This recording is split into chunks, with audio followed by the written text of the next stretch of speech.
All right, let's just jump right in. Have you ever felt like you're just stuck on autopilot? You wake up, you react to things all day, and you get through it, but you're not really in the driver's seat of your own life. If you feel blocked or overwhelmed, it's so easy to think it's a personal failing, right? A lack of willpower? But what if I told you that's completely wrong? And that's the big idea we're going to unpack today. Your struggles with focus, with discipline, with procrastination, they aren't because you're broken. It's because your system is broken. The way you operate day to day is designed for reaction, not intention. And the best news? A system can be rebuilt. It can be redesigned and totally reprogrammed. And look, this isn't just some self-help fantasy. This is backed by hard science. Neuroplasticity is proof that our brains are not set in stone. We have the biological ability to literally rewire our neural circuits.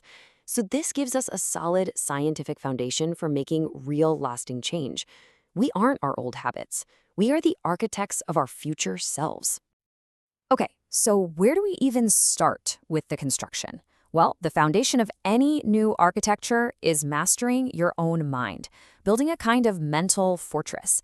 Because let's be honest, before you can control your actions, you have to get a handle on the environment inside your own head.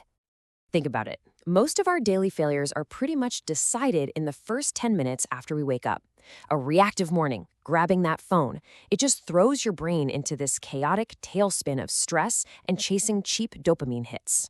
The alternative? An intentional morning. Starting with a 30-minute digital fast is like making an investment in your own mental bank account before you spend it on everyone else's priorities. And this right here is the absolute core of an intentional morning. It's a total reframe. Instead of asking, what's on my to-do list, you ask, who do I want to be today? This tiny shift takes you from a task-based mindset to an identity-based one. And that sets the tone for your entire day. You become proactive about your character, not just reactive to your calendar. Strategic planning is another massive piece of this.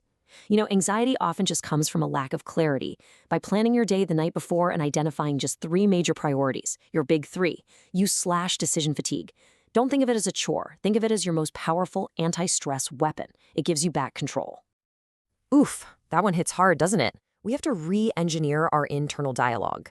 We all have that toxic roommate living in our head, that inner critic just sabotaging everything.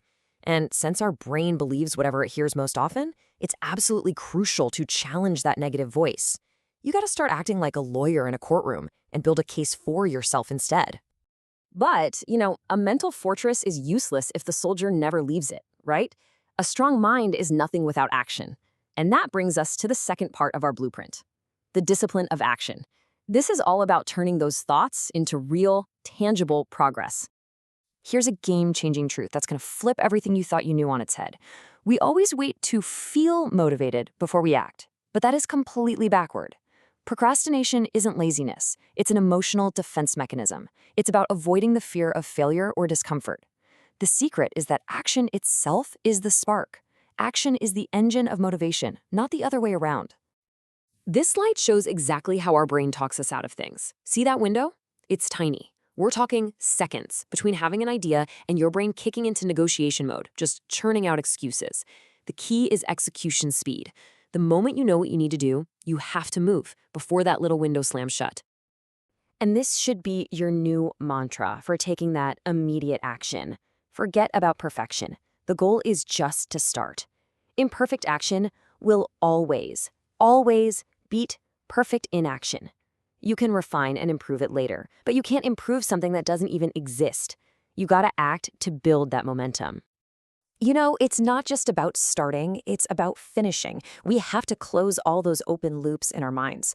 The Zeigarnik effect basically shows that unfinished tasks are like a bunch of apps running in the background of your computer. They just drain your cognitive battery. So finishing what you start, that's the foundation of building self-trust and getting some mental freedom. All right, so this all leads perfectly into our third big pillar, protecting your energy. It's not enough to be disciplined and productive if you're just going to burn yourself out, right?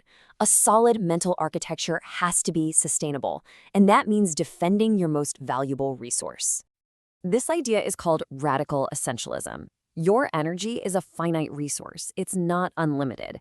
So every single time you say yes to some minor request or a distraction, you are implicitly saying no to your own goals, to your health, and to your own peace of mind.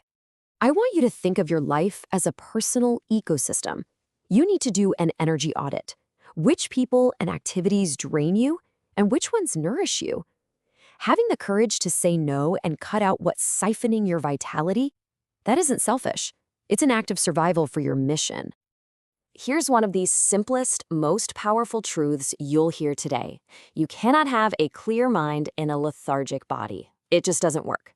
If you feel mentally stuck, change your physical state. Go for a walk, do 5 push-ups, stretch. Movement is one of the fastest ways to change your mental state. Your body is literally the reset button for your brain. Okay, let's tie all of this together now. Mastering your mind, your actions, and your energy, these pillars aren't just about changing what you do. They're about fundamentally changing who you are. This is how you stop being a passenger and truly become the architect of your own life. A key tool for any good architect is the daily audit.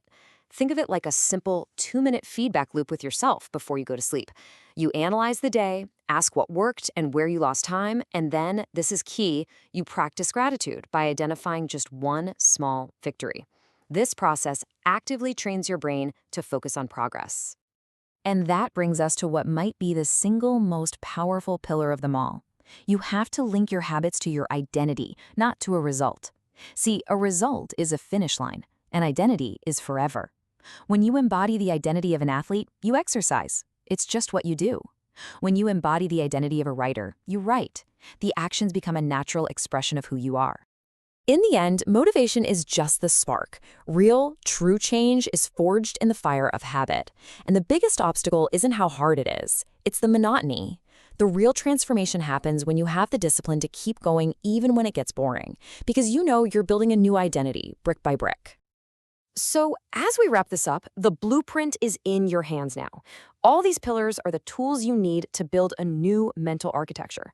The only question left is the one you have to ask yourself tonight. Who do you decide to be tomorrow?